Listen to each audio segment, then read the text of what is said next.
ಒತ್ತಡದ ಜೀವನ, ಬದಲಾಗ್ತಾ ಇರುವಂತಹ ಜೀವನ ಶೈಲಿ, ಜನರಿಗೆ ನೂರಾರು ಆರೋಗ್ಯ ಸಮಸ್ಯೆ. ಯಾವ ಸಮಸ್ಯೆಗೆ ಯಾವ ಚಿಕಿತ್ಸೆ ಎನ್ನುವುದೇ ದೊಡ್ಡ ಚಿಂತೆ. ಇಂತಹ ಸಮಸ್ಯೆ ಇರೋರಿಗೆ ಒಂದೇ ವೇದಿಕೆಯಲ್ಲಿ ಸಿಗುತ್ತೆ ಉತ್ತರ.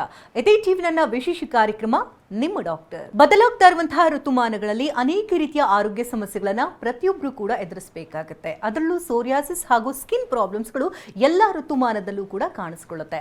ಹಾಗಾದ್ರೆ ಯಾವ್ಯಾವ ಋತುಮಾನದಲ್ಲಿ ಯಾವ್ಯಾವ ರೀತಿಯ ಸ್ಕಿನ್ ಪ್ರಾಬ್ಲಮ್ಸ್ಗಳು ಕಾಣಿಸ್ಕೊಳ್ಳುತ್ತೆ? ಈ ಸೋರಿಯಾಸಿಸ್ ಅಂದ್ರೆ ಈ ಚಳಿಗಾಲ, ಮಳೆಗಾಲದಲ್ಲಿ ರೋಗ ಉಲ್ಬಣ ಆಗುವಂತಹ ಸಮಯ ಅಂತ ಹೇಳ್ಬೋದು. ಈ ಸೋರಿಯಾಸಿಸ್ ಹೇಗೆ ಕಾಣಿಸ್ಕೊಳ್ಳುತ್ತೆ, ಯಾವ ಕಾರಣಕ್ಕೆ ಕಾಣಿಸ್ಕೊಳ್ಳುತ್ತೆ, ಒಂದ್ಸರಿ ಕಾಣಿಸ್ಕೊಂಡ ನಂತರದಲ್ಲಿ ಜೀವನ ಪರ್ಯಂತವಾಗಿ ಇದಕ್ಕೆ ಟ್ರೀಟ್ಮೆಂಟ್ ಅನ್ನು ತೆಗೆದುಕೊಳ್ಬೇಕಾಗತ್ತಾ, ನೆರಳಬೇಕಾಗತ್ತಾ, ಅಥವಾ ಇದಕ್ಕೆ ನಿಜಕ್ಕೂ ಕೂಡ ಆಯುರ್ವೇದದಲ್ಲಿ ಚಿಕಿತ್ಸೆ ಇದೆಯಾ? ಆಯುರ್ವೇದದಲ್ಲಿ ಚಿಕಿತ್ಸೆ ಇರೋದೇ ಆದ್ರೆ ಯಾವ ರೀತಿ ಪದ್ಧತಿಯನ್ನು ಅನುಸರಿಸಬೇಕಾಗುತ್ತೆ, ಯಾವ ರೀತಿ ಆಹಾರ ಕ್ರಮಗಳನ್ನು ಅನುಸರಿಸಬೇಕಾಗುತ್ತೆ, ಲೈಫ್ ಸ್ಟೈಲ್ ಮಾಡಿಫಿಕೇಶನ್ ಯಾವ ರೀತಿ ಇರಬೇಕಾಗುತ್ತೆ, ಇದೆಲ್ಲದ್ರ ಬಗ್ಗೆ ಮಾಹಿತಿಯನ್ನು ಕೊಡೋದಕ್ಕೆ ಶತಾಯು ಆಯುರ್ವೇದ ಸೆಂಟರ್ನ ಮ್ಯಾನೇಜಿಂಗ್ ಡೈರೆಕ್ಟರ್ ಆಗಿರ್ತಕ್ಕಂಥ ಡಾಕ್ಟರ್ ಮೃತ್ಯುಂಜಯ ಸ್ವಾಮಿ ಅವರು ನಮ್ಮೊಂದಿಗಿದ್ದಾರೆ. ಬನ್ನಿ ಅವ್ರನ್ನ ಕಾರ್ಯಕ್ರಮಕ್ಕೆ ವೆಲ್ಕಮ್ ಮಾಡೋಣ. Welcome to the show. ನಮಸ್ಕಾರ. ಮಳೆಗಾಲ ಇರಲಿ, ಚಳಿಗಾಲ ಇರಲಿ ಅಥವಾ ಬೇಸಿಗೆಗಾಲ ಇರಲಿ, ಯಾವುದೇ ಋತುಮಾನದಲ್ಲೂ ಕೂಡ ಈ ಸ್ಕಿನ್ ಪ್ರಾಬ್ಲಮ್ಸ್ ಅನ್ನೋದು ಸರ್ವೇ ಸಾಮಾನ್ಯ ಅಂತ ಹೇಳ್ಬೋದು. ಒಬ್ಬರೆಲ್ಲ ಒಬ್ಬರಿಗೆ ಒಂದೊಂದು ರೀತಿ ಸಮಸ್ಯೆಗಳಿರುತ್ತೆ. ಕೆಲವರಿಗೆ ಪಿಂಪಲ್ಸ್ ಪ್ರಾಬ್ಲಮ್ ಇದ್ರೆ, ಕೆಲವರಿಗೆ ಪಿಗ್ಮೆಂಟೇಷನ್ ಪ್ರಾಬ್ಲಮ್ ಇರುತ್ತೆ, ಕೆಲವರಿಗೆ ತುರಿಕೆ ಇರುತ್ತೆ, ಕೆಲವರಿಗೆ ಕೆಂಪಾಗುವಂಥದ್ದು, ಹೀಗೆ ಅನೇಕ ರೀತಿ ಸಮಸ್ಯೆಗಳನ್ನ ಎದುರಿಸಬೇಕಾಗುತ್ತೆ. ಹಾಗಾಗಿ ಇವತ್ತಿನ ಸಂಚಿಕೆಯಲ್ಲಿ ಸೋರಿಯಾಸಿಸ್ ಹಾಗೆ ಸ್ಕಿನ್ ಡಿಸೀಸಸ್ ಬಗ್ಗೆ ಮಾತಾಡೋಣ.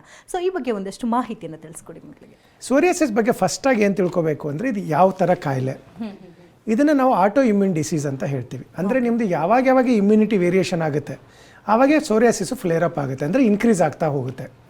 ಆಮೇಲೆ ಇನ್ನೊಂದು ಪೆಕ್ಯುಲರ್ ಕ್ವಾಲಿಟಿ ಅಂದರೆ, ನೀವು ಯಾವ ಮೆಡಿಸಿನ್ ಸೋರಿಯಾಸಿಸ್ ತೊಗೊಳ್ತೀರಾ ಆ ಮೆಡಿಸಿನ್ ಕೂಡ ಅದಕ್ಕೆ ರೆಸಿಸ್ಟೆನ್ಸ್ ಬರುತ್ತೆ, ಇಮ್ಯುನಿಟಿ ಲೋ ಆಗ್ತಾ ಬರುತ್ತೆ, ಅಂದರೆ ಆ ಮೆಡಿಸಿನ್ ಮತ್ತೆ ವರ್ಕ್ ಆಗೋದಿಲ್ಲ.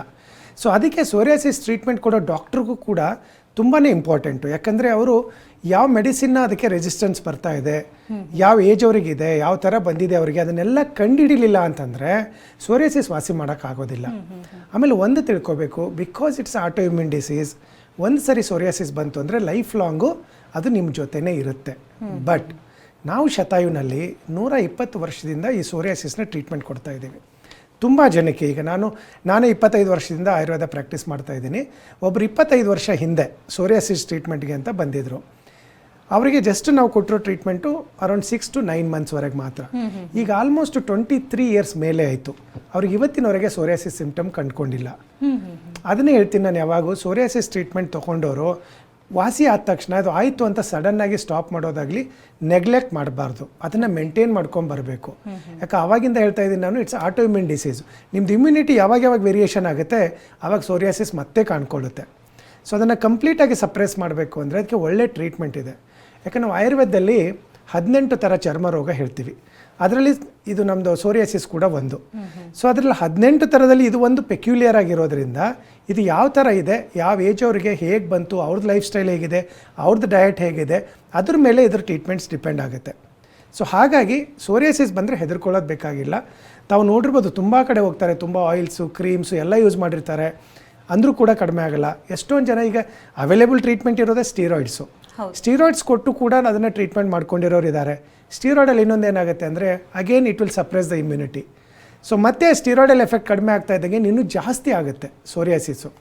ಸೊ ಹಾಗಾಗಿ ಆದಷ್ಟು ಒಂದು ಸರಿ ನಿಮಗೆ ಯಾವುದೇ ಥರ ಸೋರಿಯಾಸಿಸ್ ಬರಲಿ, ಒಂದು ಫೋಟೋ ತೆಗೆದುಬಿಟ್ಟು ಕೆಳಗಡೆ ಬರ್ತಾ ಇರೋ ನಂಬರ್ಗೆ ಒಂದ್ಸರಿ ವಾಟ್ಸಪ್ಪಲ್ಲಿ ಕಳಿಸ್ಬಿಟ್ರೆ ನಮ್ಮ ಡಾಕ್ಟ್ರು ನಿಮ್ಮನ್ನ ಹೆಲ್ಪ್ ಮಾಡ್ತಾರೆ. ಅಂದರೆ ಈಗ ಸೋರಿಯಾಸಿಸ್ ಅಂದರೆ ಈಗ ಪ್ರಾಥಮಿಕವಾಗಿ ಹೇಗೆ ತಿಳ್ಕೊಳ್ಳೋದು? ತುಂಬ ಜನ ಯಾಕಂದರೆ ಇದು ರೋಗ ಇದೆ ಅಥವಾ ಸಮಸ್ಯೆಗಳಿದೆ ಅಂತ ತಿಳ್ಕೊಳ್ಳೋದೇ ತುಂಬ ಡಿಲೇ ಆಗಿಬಿಡುತ್ತೆ ಅಂತ ಹೇಳ್ಬೋದು. ಈಗ ಸಾಮಾನ್ಯವಾಗಿ ಸಣ್ಣ ತುರಿಕೆ ಅದೆಲ್ಲ ಕಾಣಿಸ್ಕೊಳ್ಳೋದು ಸರ್ವೇ ಸಾಮಾನ್ಯ. ಅದನ್ನು ಸೋರಿಯಾಸಿಸ್ ಅಂತ ತಿಳ್ಕೊಂಡು ತುಂಬ ಜನ ಹೆದರ್ಕೊಳ್ಳೋರು ಇರ್ತಾರೆ.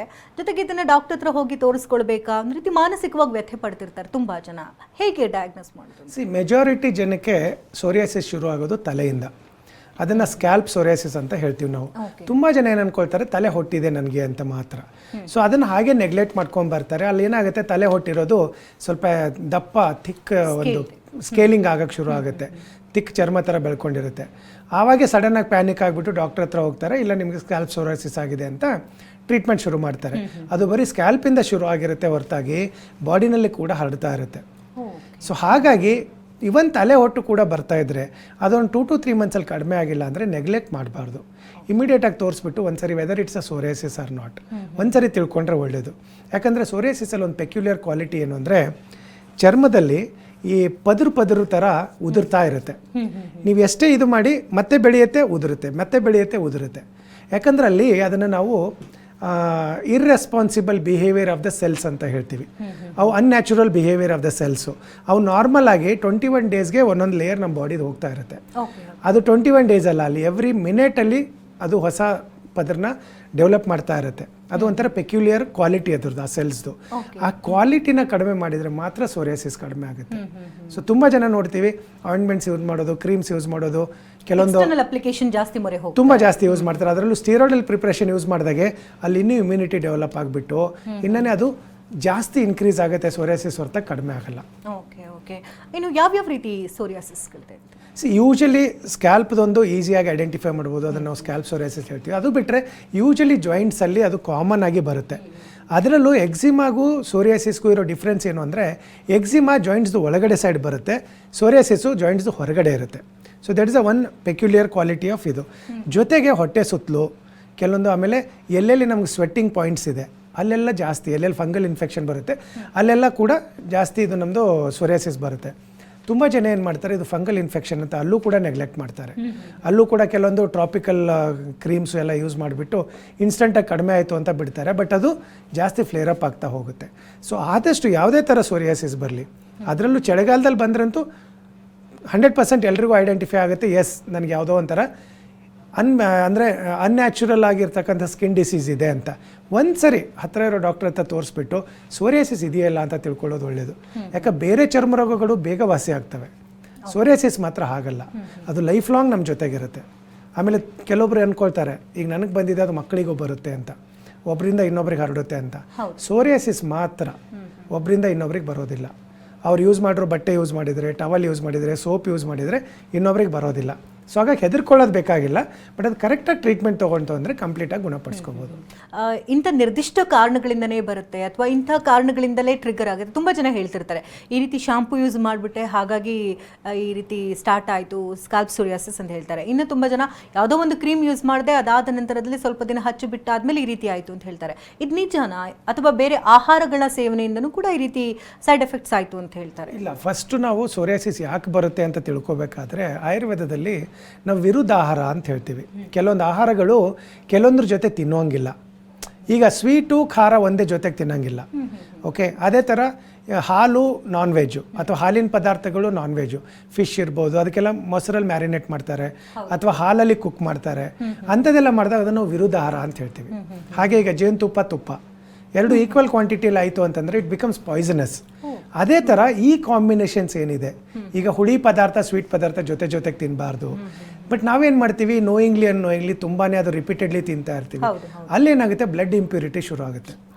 ಲಿವರಲ್ಲಿ ಬ್ಲಡ್ ಪ್ಯೂರಿಫಿಕೇಷನ್ ಆಗುತ್ತೆ. ಲಿವರ್ ಯಾವಾಗ ಸಪ್ರೆಸ್ ಆಗುತ್ತೆ ಆವಾಗ ಸ್ಕಿನ್ ಡಿಸೀಸಸ್ ಜಾಸ್ತಿ ಬರುತ್ತೆ. ಯಾಕೆ ಬ್ಲಡ್ ಪ್ಯೂರಿಫಿಕೇಷನ್ ಆಗೋದು ಲಿವರಲ್ಲಿ. ಸೊ ಅವಾಗ ಯಾವಾಗ ಅದು ಲಿವರ್ ಮೇಲೆ ಎಫೆಕ್ಟ್ ಆಗುತ್ತೆ, ಈ ವಿರುದ್ಧ ಆಹಾರಗಳು ತೊಗೊಳ್ಳೋದು, ಬ್ಲಡ್ ಪ್ಯೂರಿಫಿಕೇಷನ್ ಪ್ರೊಸೆಸ್ ಸರಿ ಆಗಲ್ಲ, ಆವಾಗ ಸ್ಕಿನ್ ಡಿಸೀಸಸ್ ಬರ್ತಾ ಇರುತ್ತೆ. ಸೊ ನಾವೀಗ ಅದಕ್ಕೆ ಏನು ಮಾಡ್ತೀವಿ, ಒಂದು ಸೋರಿಯಾಸಿಸಲ್ಲಿ ಇಮ್ಯುನಿಟಿ ಡೆವಲಪ್ ಮಾಡೋಕ್ಕೂ ಟ್ರೀಟ್ಮೆಂಟ್ ಕೊಡ್ತೀವಿ, ಲಿವರಲ್ಲಿ ಬ್ಲಡ್ ಪ್ಯೂರಿಫಿಕೇಷನ್ ಪ್ರೊಸೆಸ್ ಇನ್ಕ್ರೀಸ್ ಮಾಡ್ತೀವಿ, ಮತ್ತೆ ಬರದೇ ಇರೋ ಥರದಕ್ಕೆ ಬೇರೆ ಬೇರೆ ಥರ ಮೆಡಿಸಿನ್ಸ್ ಕೊಡ್ತೀವಿ. ಜೊತೆಗೆ ತಾವು ಹೇಳಿದ್ರಿ ಕೆಲವೊಂದು ಫುಡ್ ಐಟಮ್ಸು ಅವಾಯ್ಡ್ ಮಾಡಿದರೆ ಇದರಲ್ಲಿ ಕಡಿಮೆ ಆಗ್ಬೋದು ಅಂತ, ಅದು ಮಾತ್ರ ಖಂಡಿತ. ಅದರಲ್ಲೂ ಈ ಸ್ಕಿನ್ ಡಿಸೀಸ್ ಬರೋದು ಆವಾಗಿಂದ ಹೇಳ್ತಾ ಇದ್ದೀನಿ, ಇಮ್ಯುನಿಟಿ ಲೋ ಆದರೆ ಅದು ಲೋ ಆಗುತ್ತೆ ಅಂತ. ಅದರಲ್ಲಿ ಅಂತಂದರೆ ಈಗ ಖಾರ, ಹುಳಿ, ಮಸಾಲೆ ಪದಾರ್ಥ, ಎಣ್ಣೆ ಪದಾರ್ಥ, ಟೈಮಿಗೆ ಊಟ ಮಾಡಲ್ಲ, ಸ್ಟ್ರೆಸ್ ಆಂಗ್ಸೈಟಿ ಜಾಸ್ತಿ ಮಾಡ್ಕೊಳ್ಳೋದು, ನಿದ್ರೆ ಸರಿ ಮಾಡೋದಿಲ್ಲ, ಅಂಥದ್ದೆಲ್ಲ ಚಿಂತೆ ಜಾಸ್ತಿ ಮಾಡೋದು, ಇದರಿಂದ ಎಲ್ಲವೂ ಈ ಸ್ಕಿನ್ ಡಿಸೀಸಸ್ಸು ಫ್ಲೇರಪ್ ಆಗುತ್ತೆ. ಅದನ್ನೆಲ್ಲ ಅವಾಯ್ಡ್ ಮಾಡ್ತು ಅಂತಂದರೆ ಭಾಳ ಈಸಿ. ಜೊತೆಗೆ ತಾವು ಕೇಳಿದರೆ ಈಗ ಕೆಲವೊಬ್ರು ಹೇಳ್ತಾರೆ, ನಾನು ಯಾವುದೋ ಶಾಂಪೂ ಯೂಸ್ ಮಾಡಿದೆ, ಯಾವುದೋ ಕ್ರೀಮ್ ಯೂಸ್ ಮಾಡಿದೆ ಬಂತು ಅಂತ. ಒಂದು ಅರ್ಥ ಮಾಡ್ಕೋಬೇಕು, ಎಲ್ಲ ಶಾಂಪೂ ಒಂದೇ. ನ್ಯಾಚುರಲ್ಲು, ಹರ್ಬಲ್ಲು, ನೀಮು, ಎಕ್ಸ್ಟ್ರಾಕ್ಟು ಅಂತೆಲ್ಲ ಬರೆಯೋದು ಎಲ್ಲ ಇದು ಒಂಥರ ಸುಳ್ಳು. ಸೊ ಅದಕ್ಕೆ ಮೊರೆ ಹೋಗೋದು ಬೇಡ. ಯಾವುದೇ ಶಾಂಪೂ ಯೂಸ್ ಮಾಡಿದ್ರು, ಯಾವುದೇ ಕ್ರೀಮ್ ಯೂಸ್ ಮಾಡಿದರೆ ಮಾತ್ರ ಸೋರಿಯಾಸಿಸ್ ಬರೋದಿಲ್ಲ. ನಿಮ್ಗೆ ಏನಾಗಿರುತ್ತೆ ಬಂದಿರುತ್ತೆ, ಅಷ್ಟೊತ್ತಿಗೆ ಅದು ಯೂಸ್ ಮಾಡ್ತಾ ಇರ್ತೀರಿ, ನಿಮ್ಗೆ ಅದೊಂದು ರೀಸನ್ ಆಗಿರುತ್ತೆ. ಇಷ್ಟೇ ಸೋರಿಯಾಸಿಸ್ ಆಗಲಿ ಅಥವಾ ಈಗ ಹೇರ್ ಫಾಲ್ ಇರ್ಬೋದು, ಡ್ಯಾಂಡ್ರಫ್ ಇರ್ಬೋದು, ಪಿಂಪಲ್ಸ್ ಇರೋರು ಆದಷ್ಟು ಆ ಥರದ್ದು ಕೆಮಿಕಲ್ಸ್ ಯೂಸ್ ಮಾಡಬಾರ್ದು. ಆಮೇಲೆ ನಾನ್ ಕೆಮಿಕಲ್ ಕ್ರೀಮ್ ಯಾವುದೋ ಇದೆ, ಯಾವುದೋ ನಾನ್ ಕೆಮಿಕಲ್ ಶಾಂಪೂ ಇದೆ ಅನ್ನೋದು ಮಾತ್ರ ಮಾರ್ಕೆಟಲ್ಲಿ ಸುಳ್ಳು. ಸೊ ಹಾಗಾಗಿ ಆದಷ್ಟು ನಾವು ನ್ಯಾಚುರಲ್ ಆಗಿ ಶೀಕಾಕಾಯಿ ಪೌಡರ್ ಇರ್ಬೋದು, ಕೊಬ್ಬರಿ ಎಣ್ಣೆ ಆ್ಯಸ್ ಅ ಮಾಯ್ಶ್ಚರೈಸರು ಅಂಥದ್ದೆಲ್ಲ ಯೂಸ್ ಮಾಡಿದರೆ ಸ್ಕಿನ್ ಡಿಸೀಸ್ಗಳನ್ನ ಅವಾಯ್ಡ್ ಮಾಡ್ಬೋದು. ಈಗ ಚಳಿಗಾಲ ಬೇರೆ ಅಂದರೆ ಜೊತೆಗೆ ಮಳೆ ಕೂಡ ಹೆಚ್ಚಾಗಿರೋದ್ರಿಂದ ಈ ಸಂದರ್ಭದಲ್ಲಿ ಸೋರಿಯಾಸಿಸ್ಸಿಂದ ಬಳಲ್ತಾ ಇರೋರಿಗೆ ರೋಗ ಉಲ್ಬಣ ಸಮಯ ಅಂತ ಹೇಳ್ಬೋದು. ಅಂದರೆ ಯಾವ ರೀತಿ ಹೆಲ್ತನ್ನ ಮೇಂಟೈನ್ ಮಾಡಬೇಕು, ಜೊತೆಗೆ ಸೋರಿಯಾಸಿಸ್ ಅಂದಮೇಲೆ ಸ್ಕೇಲ್ ಜಾಸ್ತಿ ಆಗ್ತಾನೆ ಇರುತ್ತೆ, ಹೊಟ್ಟು ಉದುರುತ್ತಾನೆ ಇರುತ್ತೆ, ಹೊರಗಡೆ ಬಿಸಿಲಿಗೂ ಹೋಗಂಗಿಲ್ಲ, ತುಂಬ ಮಳೆ ಇರುತ್ತೆ, ಹೇಗೆ ಬ್ಯಾಲೆನ್ಸ್ ಮಾಡೋದು? ಸಿಂಪಲ್ ರೆಮಿಡಿ ಹೇಳಬೇಕು ಅಂತಂದರೆ ಆದಷ್ಟು ನಾವು ನಮ್ಮದು ಸ್ಕಿನ್ನ ಕ್ಲೀನಾಗಿ ಇಟ್ಕೋಬೇಕು. ತುಂಬ ಜನ ತುಂಬ ವರ್ಷಗಳಿಂದ ಈ ರೀತಿ ಸಮಸ್ಯೆಗಳಿಂದ ಬಳಲ್ತಾ ಇರೋರು ಬಂದಿದ್ದಾರೆ ಅಂತ ಹೇಳಿದ್ರಿ. ಟ್ರೀಟ್ಮೆಂಟ್ ಪ್ರೊಸೀಜರ್ ಹೇಗೆ ಸ್ಟಾರ್ಟ್ ಆಗುತ್ತೆ ಅಂತ? ಯೂಶಲಿ ಏನು ಮಾಡ್ತೀವಿ ನಾವು, ಫಸ್ಟು ಸ್ಕಿನ್ ಡಿಸೀಸ್ ಯಾಕೆ ಶುರು ಆಗಿದೆ, ಈಗ ಲಿವರಲ್ಲಿ ತುಂಬಾ ಪ್ರಾಬ್ಲಮ್ ಇತ್ತು ಅಂದರೆ ಲಿವರ್ ಡಿಟಾಕ್ಸ್ ಅಂತ ಕೆಲವೊಂದು ಪಂಚಕರ್ಮ ಟ್ರೀಟ್ಮೆಂಟ್ಸ್ ಇದೆ, ಅದನ್ನು ಅಡಾಪ್ಟ್ ಮಾಡ್ಕೊಳ್ತೀವಿ. ಈಗ ಸೋರಿಯಾಸಿಸಲ್ಲಿ ದೊಡ್ಡ ದೊಡ್ಡ ಪ್ಯಾಚಸ್ ಇರುತ್ತೆ. ತುಂಬ ಜನಕ್ಕೆ ನಾವು ನೋಡಿದ್ದೀವಿ ಮೈಯೆಲ್ಲ ಆಗಿರುತ್ತೆ. ನಮ್ಮ ಹತ್ರ ತುಂಬ ಜನ ಮೈಯಲ್ಲಿ ತುಂಬ ಆಗಿರೋರು ಬಂದಿದ್ದಾರೆ. ಕೈ ಹಿಂಗಿರೋದು ನಿಂಗೆ ಸ್ವಲ್ಪ ಬೆಂಡ್ ಮಾಡಿದರೆ ಬ್ಲೀಡಿಂಗ್ ಆಗುತ್ತೆ. ಅಷ್ಟು ದಪ್ಪ ದಪ್ಪ ಸ್ಕಿನ್ ಪೊದರಿರೋದು ಮೈ ಮೇಲೆ ತುಂಬ ಇರೋರು ಕೂಡ ಬಂದಿದ್ದಾರೆ, ಅವ್ರಿಗೆ ಕಂಪ್ಲೀಟ್ ವಾಸಿಯಾಗಿದೆ. ಅಲ್ಲಿ ಏನು ಮಾಡ್ತೀವಿ ಅಂದರೆ ನಾವು ಒಂದು ಲೀಚ್ ಅಪ್ಲಿಕೇಶನ್ ಅಂತ ಮಾಡ್ತೀವಿ. ಅವಾಗೇನಾಗುತ್ತೆ, ಅಲ್ಲಿ ಸ್ವಲ್ಪ ಇಂಪ್ಯೂರ್ ಬ್ಲಡ್ ಸಕ್ ಮಾಡುತ್ತೆ, ಲೀಚ್ ಥೆರಪಿ ಅಂತ ಹೇಳ್ತೀವಿ. ಆ ಬ್ಲಡ್ ಸ್ವಲ್ಪ ಇಂಪ್ಯೂರ್ ಬ್ಲಡ್ ಸಕ್ ಮಾಡಿರುತ್ತೆ, ಅದು ಆಚೆ ತೆಗೀತು ಅಂದರೆ ಅಲ್ಲಿ ಸರ್ಕ್ಯುಲೇಷನ್ ಇಂಪ್ರೂವ್ ಆಗುತ್ತೆ. ಆ ಗಾಯ ಅಲ್ಲಿ ಏನು ಅದು ಪ್ಯಾಚಸ್ ಇರುತ್ತೆ ಅದು ಹೀಲ್ ಆಗೋಕ್ಕೆ ಫಾಸ್ಟ್ ಆಗುತ್ತೆ. ಸೊ ಅದು ಎಲ್ಲರಿಗೂ ಅಪ್ಲೈ ಮಾಡೋದಿಲ್ಲ, ಯಾರಿಗೆ ಬೇಕಾಗುತ್ತೆ, ನಮಗೆ ನೆಸೆಸಿಟಿ ಅನಿಸಿದ್ರೆ ಮಾತ್ರ ಯೂಸ್ ಮಾಡ್ತೀವಿ.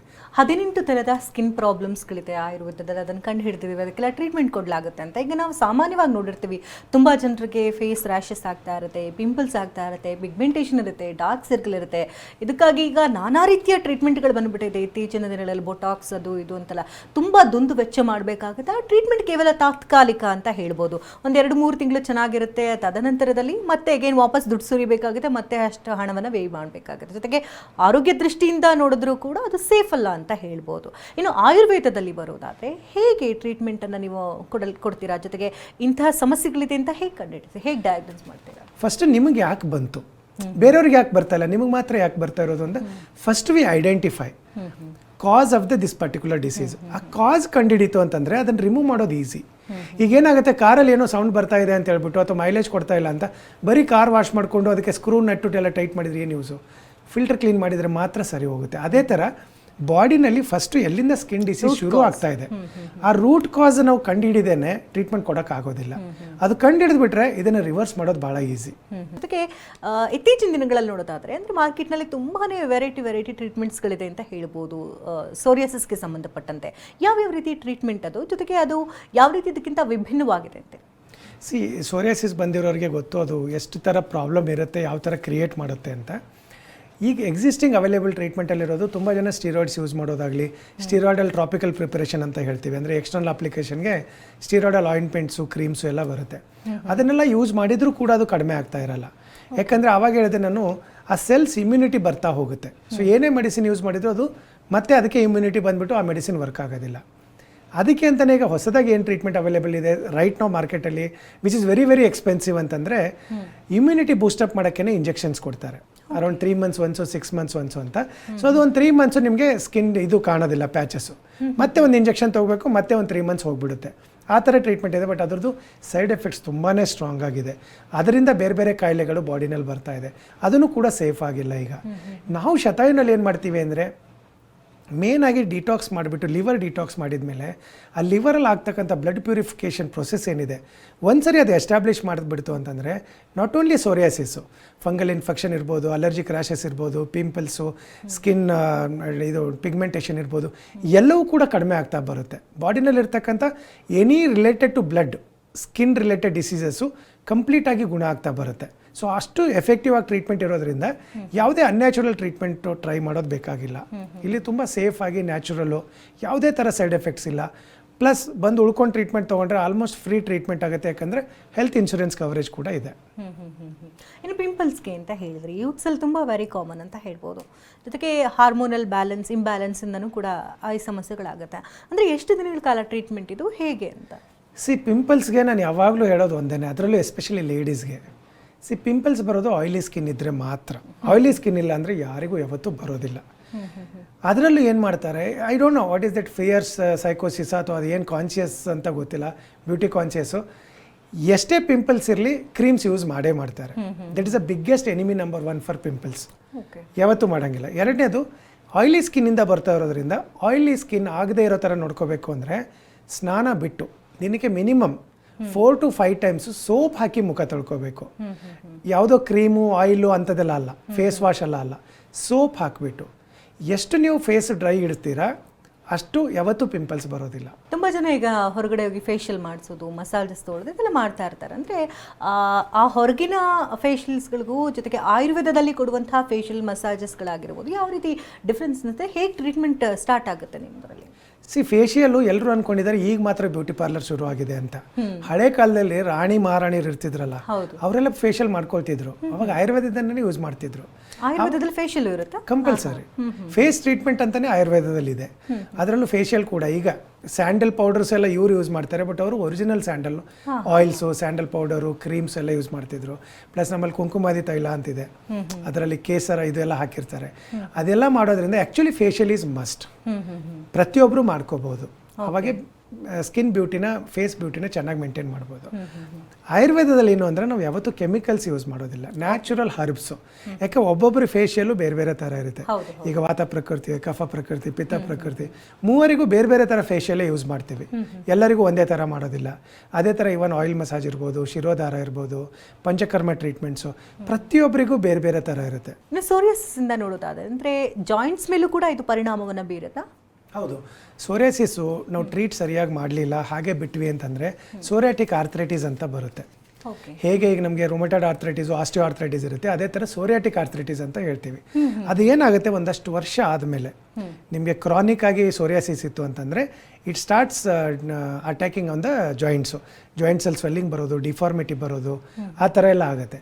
ಸೊ ಅದಕ್ಕೆ ಯಾವಾಗ ಸೋರಿಯಾಸಿಸ್ ಬಂದರು, ನಾನು ಹೇಳಿದೆ ಅಲ್ಲ, ಆಟೋ ಇಮ್ಯೂನ್ ಡಿಸೀಸ್ ಇರೋದ್ರಿಂದ ನಮ್ಮದು ಹೇಗೆ ರೊಮೆಟಾಯ್ಡ್ ಆರ್ಥ್ರೈಟಿಸ್ ಇರುತ್ತೆ ಅದೇ ಥರ ಸೋರಿಯಾಟಿಕ್ ಆರ್ಥ್ರೈಟಿಸ್ ಬಂತು ಅಂತಂದರೆ ವಾಸಿ ಮಾಡೋದು ತುಂಬ ಡಿಫಿಕಲ್ಟ್ ಆಗುತ್ತೆ. ಅದು not only bigger joints, even smaller ಜಾಯಿಂಟ್ಸ್ಗೂ ಸ್ಪ್ರೆಡ್ ಆಗುತ್ತೆ. ಬೆನ್ನಲ್ಲಿರ್ತಕ್ಕಂಥ ಎಲ್ಲ ಈಗ ಸ್ಪಾಂಡಿಲೋಸಿಸ್ ಏನು ಹೇಳ್ತೀವಿ, ಅದೇ ಥರ ಸೋರಿಯಾಟಿಕ್ ಆರ್ಥ್ರೈಟಿಸ್ ಇವನ್ ಬ್ಯಾಕಲ್ಲೂ ಕೂಡ ಶುರು ಆಗುತ್ತೆ, ದೊಡ್ಡ ದೊಡ್ಡ ಲಿಮ್ಸಲ್ಲಿ ಶುರು ಆಗುತ್ತೆ, ಸ್ಮಾಲ್ ಜಾಯಿಂಟ್ಸಲ್ಲಿ ಶುರು ಆಗುತ್ತೆ, ಡಿಫಾರ್ಮಿಟಿ ಶುರು ಆಗುತ್ತೆ. ಸೊ ಅದಕ್ಕೆ ಇನಿಷಿಯಲ್ ಸ್ಟೇಜಲ್ಲೇ ಕಂಡುಹಿಡಿತು ಅಂತಂದರೆ ಭಾಳ ಈಸಿ. ಅದರಲ್ಲೂ ಸೋರಿಯಾಸಿಸ್ ಒಂದು ಒಳ್ಳೆ ಕ್ವಾಲಿಟಿ ಅಂತಲೇ ಹೇಳ್ಬೋದು, ಮುಖದ ಮೇಲೆ ಬೇಗ ಬರಲ್ಲ. ಲಾಸ್ಟ್ ಅಂದರೆ ಲಾಸ್ಟಲ್ಲಿ ಮುಖದ ಮೇಲೆ ಸ್ಪ್ರೆಡ್ ಆಗೋಕ್ಕೆ ಶುರು ಆಗುತ್ತೆ, ಬಿಟ್ಟರೆ ಮುಖಕ್ಕೆ ಮಾತ್ರ ಬರಲ್ಲ, ಫುಲ್ ಬಾಡಿಯಲ್ಲಿ ಇರುತ್ತೆ. ಸೊ ಹಾಗಾಗಿ ಯಾರಾದರೂ ಫುಲ್ ಶರ್ಟ್ಸ್ ಹಾಕ್ಕೊಂಡ್ರು ಇದು ಅಂದರೆ ಗೊತ್ತಾಗೋದಿಲ್ಲ. ಬಟ್ ಹಾಗಂತ ನೆಗ್ಲೆಕ್ಟ್ ಮಾಡೋದು ಬೇಡ. ಸಿಂಪಲ್ ಆಗಿರೋ ಟ್ರೀಟ್ಮೆಂಟ್ ಇದೆ, ಈಸಿ ಇದೆ, ಆಮೇಲೆ ಆಲ್ರೆಡಿ ವೆಲ್ ಪ್ರೂವನ್, ರಿಸರ್ಚ್ ಮಾಡಿರೋದಿದೆ, ರಿಸಲ್ಟ್ ಓರಿಯೆಂಟೆಡ್ ಇರೋದ್ರಿಂದ ಕಾನ್ಫಿಡೆಂಟ್ ಆಗಿ ನಮ್ಮ ಶತಾಯಿನಲ್ಲಿ ಬಂದುಬಿಟ್ಟು ಅದರ ಟ್ರೀಟ್ಮೆಂಟ್ ತೊಗೋಬೋದು. ಅದರಲ್ಲೂ ಈಗ ಹೆಲ್ತ್ ಇನ್ಶೂರೆನ್ಸ್ ಇರೋದ್ರಿಂದ ಆರಾಮಾಗಿ ಬಂದು ಟ್ರೀಟ್ಮೆಂಟ್ ತೊಗೋಬೋದು. ಯಾವುದೇ ಹೆಲ್ತ್ ಇನ್ಶೂರೆನ್ಸ್ ಇದ್ರೂ ಕೂಡ ಕವರ್ ಆಗುತ್ತೆ. ಹೌದು. ಈಗ ಏನಾಗಿದೆ ಅಂದರೆ ಯಾವುದೇ ಥರದ ಆಯುರ್ವೇದಿಕ್ ಟ್ರೀಟ್ಮೆಂಟ್ ತೊಗೊಳ್ಳಿ ನೀವು, ಡಯಾಬಿಟೀಸು, ಒಬೆಸಿಟಿಗೆಲ್ಲ, diabetes, arthritis, jaundice, asthma, psoriasis ಇರ್ಬೋದು, ಸ್ಕಿನ್ ಡಿಸೀಸ್, ಎಲ್ಲದಕ್ಕೂ ಕೂಡ ಹೆಲ್ತ್ ಇನ್ಶೂರೆನ್ಸ್ ಕವರೇಜ್ ಇದೆ. ಈಗ ಒಂದ್ಸರಿ ಸೋರಿಯಾಸಿಸ್ ಬಂದ ನಂತರದಲ್ಲಿ ಒಂದು ರೀತಿ ಮಾನಸಿಕ ಕಾಯಿಲೆ ಶುರುವಾಗುತ್ತೆ ಅಂತ ಹೇಳ್ಬೋದು. ಯಾಕಂದರೆ ನಾರ್ಮಲ್ ವ್ಯಕ್ತಿಗಿಂತ ನಾವು ಏನೋ ಭಿನ್ನವಾಗಿದ್ದೀವಿ, ಅಥವಾ ಹೊರಗಡೆ ಓಡಾಡೋದಕ್ಕೂ ಮುಜುಗರ ಪಟ್ಕೊಳ್ತಾರೆ, ಅಥವಾ ಡಾಕ್ಟರ್ ಹತ್ರ ಹೋಗೋದಕ್ಕೂ ತುಂಬ ಜನ ತುಂಬ ರೋಗ ಉಲ್ಬಣ ಆದ ನಂತರದಲ್ಲಿ ಹೋಗೋದೇ ರೀತಿ ಆಗ್ತದೆ. ಅಂದರೆ ಮಾನಸಿಕ ಸ್ಥಿತಿಗತಿಗಳು ತುಂಬಾ ಏರುಪೇರಾಗಿರುತ್ತೆ ಅಂತ ಹೇಳ್ಬೋದು. ಸೊ ಇದನ್ನು ಯಾವ ರೀತಿ ನೀವು ಸರಿ ಮಾಡ್ತೀರಿ? ಕೌನ್ಸಿಲಿಂಗ್ ಎಷ್ಟು ಇಂಪಾರ್ಟೆಂಟ್? ಎಸ್, ಯಾಕಂದರೆ ಸೋರಿಯಾಸಿಸ್ ಬಂದಿರೋದ್ರಲ್ಲಿ ತುಂಬ ಜನ ತುಂಬ ಟ್ರೀಟ್ಮೆಂಟ್ಗಳು ಟ್ರೈ ಮಾಡಿರ್ತಾರೆ. ಅಲೋಪತಿ ಅಂತ, ಹೋಮಿಯೋಪತಿ ಅಂತ, ಇವನ್ ಆಯುರ್ವೇದಿಕ್ ಟ್ರೀಟ್ಮೆಂಟ್ ಕೂಡ ಟ್ರೈ ಮಾಡಿರ್ತಾರೆ, ಬಟ್ ಅವ್ರಿಗೆ ವಾಸಿ ಆಗ್ತಾ ಇರಲ್ಲ, ಮತ್ತೆ ಬರ್ತಾ ಇರುತ್ತೆ.